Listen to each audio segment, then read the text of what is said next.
कुलदैवत म्हणजे काय?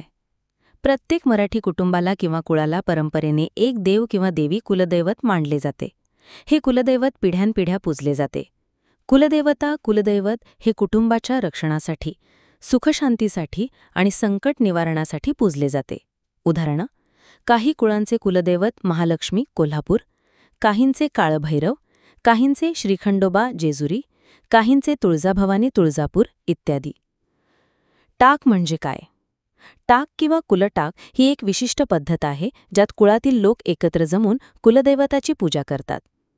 टाक घालणे म्हणजे कुळातील एखाद्या महत्त्वाच्या प्रसंगी लग्न, मूल होणे, संकट टळणे, पितृकार्य, नवरात्र, चैत्रशुद्ध, अश्विनशुद्ध इत्यादी कुलदैवताची पूजा करून त्याला नैवेद्य, बलिदान, नारळ प्रसाद अर्पण करणे. टाक हा प्रत्यक्ष कुलदैवताला आमंत्रण देऊन त्याची सेवा करणे असतो. टाक घालताना करायचे मुख्य विधी: 1. गुरव किंवा पुजारी यांच्या उपस्थितीत पूजा केली जाते. 2. कुळातील सर्वजण एकत्र येतात. 3. गोडधोड प्रसाद नैवेद्य बनवतात. 4. बलिदान, काही ठिकाणी बकरा किंवा शेळीचे, काही ठिकाणी केवळ नारळ फोडणे.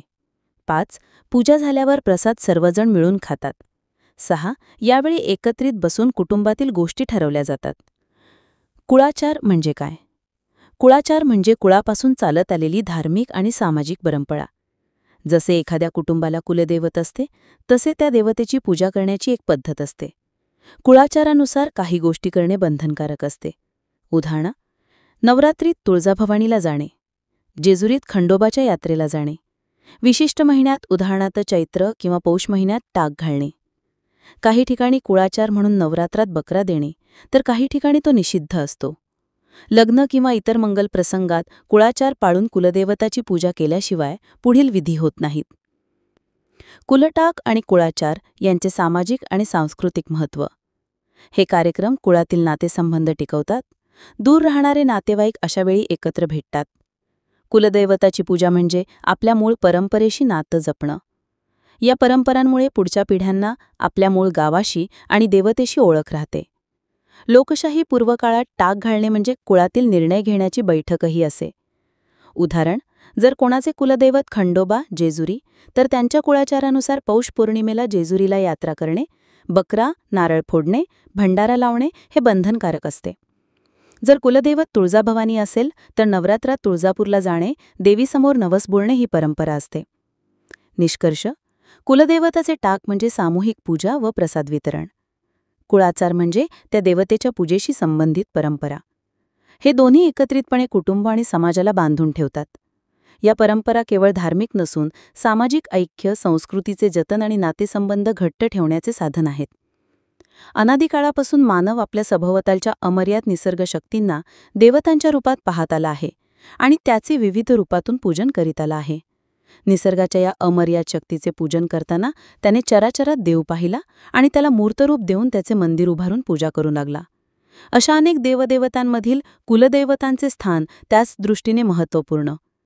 या कुलदैवताचे स्थान निरंतर आपणाजवळ असावे आणि त्याची सेवा आपल्याला सदैव करता यावी या संकल्पनेतून कुलदैवतांचे टाकाची निर्मिती झाली. दैवी वरदहस्त हा नेहमी आपल्यावर असावा हा त्यामागचा संकेत. त्यामुळे येथील निराघरात कुलदैवताचे टाक कुळाचाराने पूजले जातात.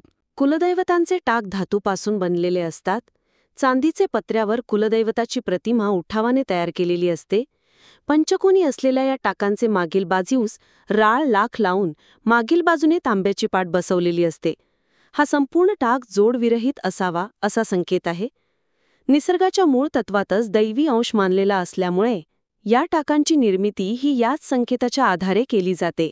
जीवन हे पंचतत्वापासून निर्माण होते व पंचतत्वातच विलीन होते. याच पंचतत्वाचे प्रतीक म्हणून टाक हा पंचकोनी असतो. पांढरा रंग हा निर्मलता व प्रकाशाचे प्रतीक. या प्रकाशातूनच जीवन फुलते, म्हणून चांदी या शुभ्र धातूचा उपयोग टाकाचा प्रतिमेचा भाग बनवण्यासाठी केला जातो. त्याचप्रमाणे तांबडा रंग हा तेजाचे प्रतीक म्हणून शीतलता देणारा तांबे धातूचा उपयोग टाकाचा पृष्ठभागासाठी केला जातो. मुखभाग व पृष्ठभाग यामध्ये निसर्गात मिळणाऱ्या ज्वलनशील राळ लाख या पदार्थाचा उपयोग केला जातो. देवघरातील या टाकांची संख्या काही ठिकाणी 5, 7, 9, 11 अशा वेगवेगळ्या संख्येत आढळते. ती त्या कुलाची कुलदैवते असतात. कुलदैवते टाक रूपात पूजण्याचा संकेत आहे. देवघरातील टाकांची संख्या विषम असावी असे मानले जाते. ज्या पद्धतीने ही संख्या भिन्न आढळते त्याच पद्धतीने विविध देवघरात विविध कुलदैवतेही आढळतात. प्रामुख्याने अनेक देवघरातून कुलस्वामी, कुलस्वामिनी, क्षेत्रपाल, ग्रामदेवी, आद्य यक्ष पुरुष इत्यादी देवतांचा समावेश होतो.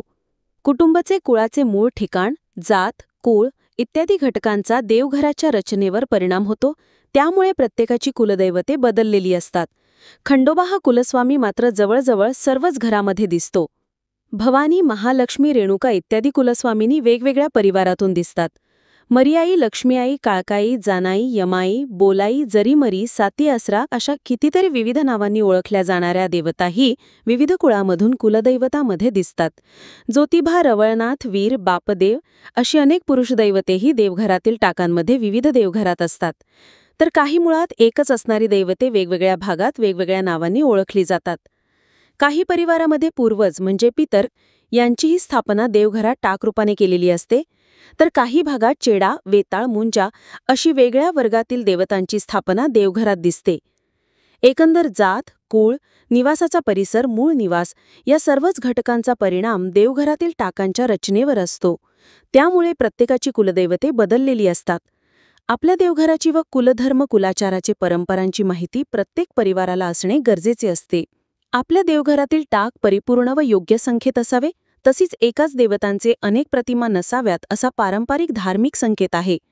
आपल्या देवघरातील टाक खंडित अथवा भग्न व देवघर अपूर्ण असेल तर असे देवपूजनास निषिद्ध मानले जातात. त्यामुळे या पारंपरिक संकेतांच्या दृष्टीने देवघर परिपूर्ण असावे. जनाई, योगेश्वरी अथवा जोगेश्वरी. जनाई व भैरवनाथ हे ग्रामदैवत म्हणून पूजले जातात. त्यातले त्यात जनाई स्त्री दैवत आहे व त्यामुळे अधिक कनवाळू आहे, म्हणून बऱ्याच घरात ग्रामदैवत म्हणून भैरवनाथाऐवजी जनाईची पूजा केली जाते. भैरवनाथ हेही काहींच्या घरात पूजले जाते, पण ते अधिक कडक दैवत आहे. त्याचे अंगात येणे इत्यादी प्रकार होत असल्याने देवघरात पूजण्याचे प्रमाण कमी आहे. ह्या देवीचे नीट निरीक्षण केले असता एका बाजूला बाजरीचे कणीस दिसते व हातात कापलेले पीक दिसते, म्हणजे ही मुबलक अन्नधान्य प्रदान करते. दुसऱ्या बाजूला लहान मूळ दिसत आहे, म्हणजे पुत्रपौत्र लाभ देणारी अशी ही देवी आहे. सोबत सूर्य व चंद्र दर्शविले आहेत, म्हणजे दिवसरात्र ही देवी गावाचे रक्षण करते. सोबत एक पशु दर्शविला आहे, म्हणजे दूध दुभते उत्तम देणारी ही देवता आहे. त्याचबरोबर घरातील भांडी दर्शविली आहेत, म्हणजे तुमचे संसार भांडीकुंडी सुरक्षित राहोत अशी मनोकामना या देवीकडे केली जाते.